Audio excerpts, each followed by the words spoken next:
just going to run through some key information, and this is good because you can watch back, you can find that piece of explanation or something when you're working on your assignments. I'll also be doing a quick tutorial on how you can turn a piece of quantitative research into a poster. I won't be doing a full poster, but just giving you an overview of the process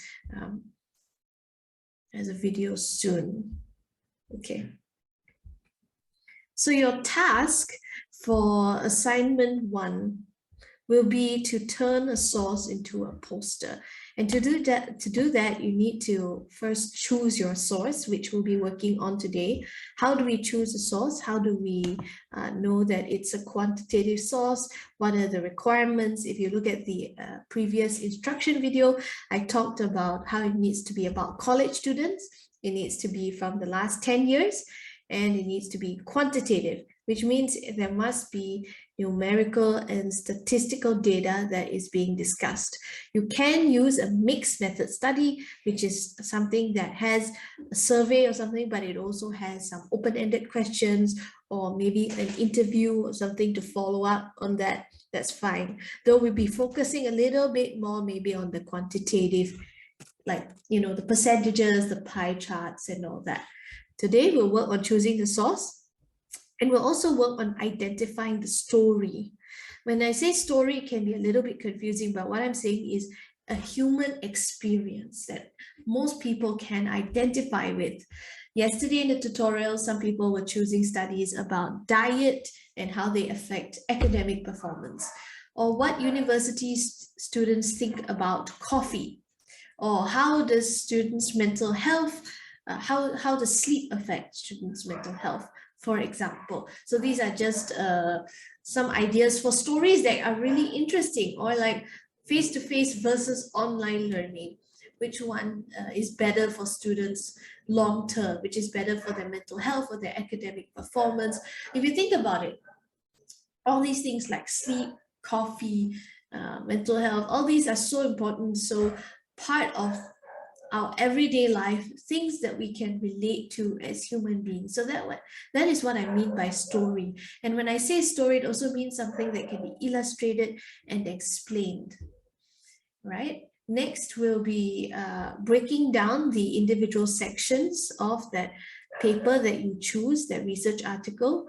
Break it down, look at the different sections, see how we can convey a good balance between story and visuals and data and detail. You do want to have things like explaining the methodology, which is how they carried out the research, how they found how they got the information, and also what they did with the information. But you also want to keep it understandable for a general university student audience. Next is understanding the data. We want to dig into the data presented in the paper, really understand it. Even if we are going to select the more important parts, we still want to develop an understanding of it, of all of it, as much as possible. And then we'll work on visualizing. You want to keep the big picture in mind as you create your posters, so everything links back to the research question, to the big picture, and then the key details. Right? So when you find your paper, there'll be different sections, and I'll come back to this time and time again, especially as we work on it. And also this will be a key part of assignments 2 and 3. But each research paper really can be broken down into 5 sections. There's the introduction, which gives you the purpose. There's a literature review, which gives you the background information. You don't want to take the statistics from the literature review to do your poster. Part of it, like all the graphs and things you'll be sharing, not so much that, because the literature review does give you statistics and all that, but it's from previous studies. It's more to establish what the problem is. For example, you could say 60% of students in online learning feel like they need more face-to-face interaction. That's the problem. And there could be some statistics there, but it's merely to set the stage. It's not the It's only the beginning, the introduction. So we have purpose, problem, methodology is the process of how the research was carried out, how many people were studied, where the study was carried out, what kind of university, what country is set in, all that is here. The data that you get from the survey will be the findings. And finally, the proposed solution, the discussion will be at the end. And you kind of want to have this entire story in the poster that you'll be making. You can download the rubrics from the assessment page. So the first step, which I'm helping you guys with, I want to help you guys every step of the way because I want you to do the best job you possibly can. The first step is to select a source with quantitative findings regarding the required topic, right? So it must be about university students in some way. That's required topic. So your source must be relevant to the topic. It must be detailed, current means within the past 10 years, and authoritative, meaning that it is from a reliable source, such as a peer-reviewed journal. If you're unable to determine if it's peer-reviewed or not, Monash Library should tell you whether it is. It should say there, peer-reviewed journal, but you can always just message me to ask whether this source is okay. Then it must be quantitative, and you must be able to use it to explain and analyze the required topic. So that's 5 marks easily. So many of you will be scoring this 5 marks based on the articles that you sent earlier that I said were okay. Just make sure the dates, right? Right. Summarizes, so the second category, summarizes research project and findings. You need to summarize the research projects and findings through a detailed, accurate, and cohesive narrative. Narrative means story or something with a clear line. Usually have humans involved. It's a human story, like I showed in the slide earlier. It needs to be detailed. So you can't just put a very general, like this was a survey of 500 people. You need to have more detail than that. Who were the people that were surveyed? What method was used? What kind of questions were used in the survey? All that is some of the detail that you need to include. Now, how much detail to put in is always a matter of interpretation and judgment. What is right for your article might be different for someone else. So you have, let's say, a 20-page journal or 12-page. Most of you guys are like 8 to 12-page journal article. How much information to include in an A3 poster? That is somewhat a judgment call on your part, though you can show me your work during the tutorials and I can give you feedback in terms of, you can ask me, do you think it needs a little bit more detail? Then, I can talk to you about that. Accuracy is very important, and cohesion means, is it logical? Does it, does it all flow well together? Right, so summaries. Now I have done, when I was an undergrad, I did an assignment, which was to summarize a research article or journal article in 5 minutes tops. And the article was, the one that I chose was 57 pages long. So you can imagine I was really trying to squeeze a lot of information into that 5 minutes, and just like this article, blah, blah, blah, this are all the things in the article, these are the people studying, these are the results. Like, that is a summary. And if you were to take my AMU 1017 course on academic literacies, you will have to summarize 3 research articles in about 700 words, so about 200 words each. So summarization is a skill, but now you're not only summarizing, you're also visualizing. So the next category here is communicate statistical and conceptual information using visuals. Statistical and conceptual information are the statistics, the results, and the concepts, the ideas.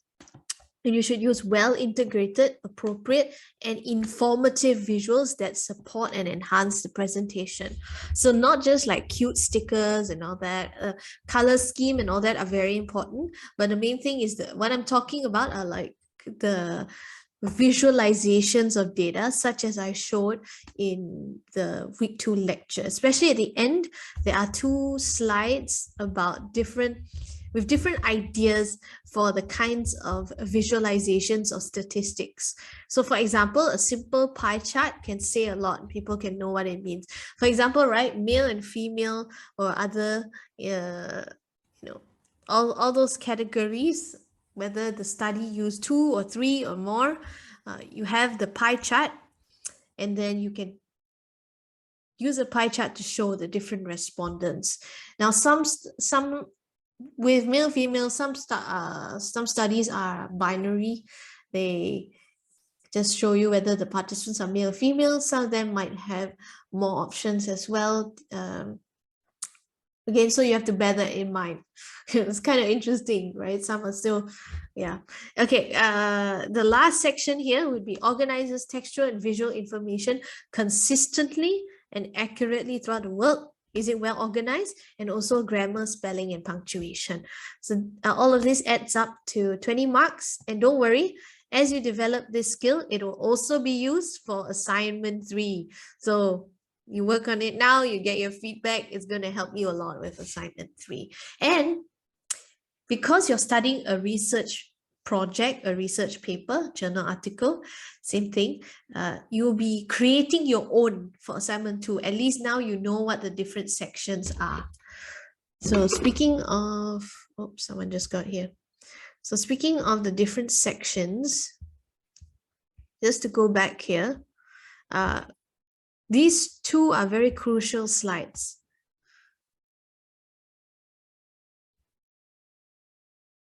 So let's get a head start, because that's what I like to do during the tutorials. Let's take about, I'm going to give you guys just maybe 10-15 minutes. Okay, 15 minutes, let's say, until 11:30. Take a look at your take a look at the article that you're thinking of using or that you have chosen. Just pick one and just look at it for now. See if you can identify a story there, that you can look at that article and say, aha, this is what it's about. This is why it's interesting. This is the problem. This is the, sketch it out according to these slides here. So I'm going to let you do that individually. And then at the end, after that, I'll take any questions or discuss if you would like to discuss this. Now, before we do that, I'm going to do a video on this soon, but let me just give you an example of the story that you can tell from a previous research project that I did that was a quantitative study. So when I was a student, an honors student, we had to do an honors thesis, and I was thinking, you know, what do I want to study? And I realized that because I was an education major, I wanted to study working conditions for teachers. A few months before this project, I had worked in a preschool, and I can tell you definitely the pay was pretty terrible. It was basically 500 ringgit a month, and they weren't very upfront about what they were going to pay me as well, so I didn't have a very good experience. So that kind of inspired me to look at how teachers are paid in Malaysia, particularly preschool teachers. Anyway, but by now I wasn't in Malaysia, I was actually in Ireland, overseas. So I decided to do a study about Irish students studying teaching and whether they wanted to work as teachers in preschools after they finished graduating with their degree. What I found based on the previous research, so that's kind of the purpose of my study. I want to study how working conditions and wages and how people respect and treat teachers, whether they treat them well and and all that. I wanted to study that. That was my purpose. Okay. Then the literature review. The literature review showed me that there was a problem. Even in Ireland, in Malaysia, in many countries, teachers, people will be like, oh, you just love kids. Why do we need to pay you? And then, so it's very irritating reading stuff like that, definitely triggering. But I gathered together the research, and it definitely showed that teachers were being exploited. And not only that, because of low wages, and because of poor working conditions, many teachers were leaving teaching and going, they were like, if I can work at McDonald's and earn just as much as I would in a preschool, why would I work in a preschool? Therefore, the preschool, whether it's in Ireland or the UK or Malaysia, were having trouble recruiting people to work. Like teachers not being paid enough, not being able to survive, having a lot of stress. So that was a problem. And I studied this problem by surveying 50 college students who are studying early childhood education and asking them, what do they think about the industry? What do they think about jobs? Do they plan to work in this industry? And the answer was, for the most part, no. Most of them did not plan to work. So you can imagine that's quite a bit of a problem. So my findings were, of course, recommendations based on policy documents about how maybe teachers should be paid more. Maybe the government needs to give schools more support so they can pay teachers enough. And I gave some proposed solutions and recommendations about that. So that's a story. When I say story, it doesn't mean it's a fictional story like the Red Riding Hood or something like that, but it's a story about people and the problems that they face. So look at your article for the next 15 minutes, read through it, see if you can identify the story in it. And then you can sketch it out on a piece of paper or notebook. We can also discuss it a little bit, and we'll continue discussing it next week. Look, let's take 15 minutes off.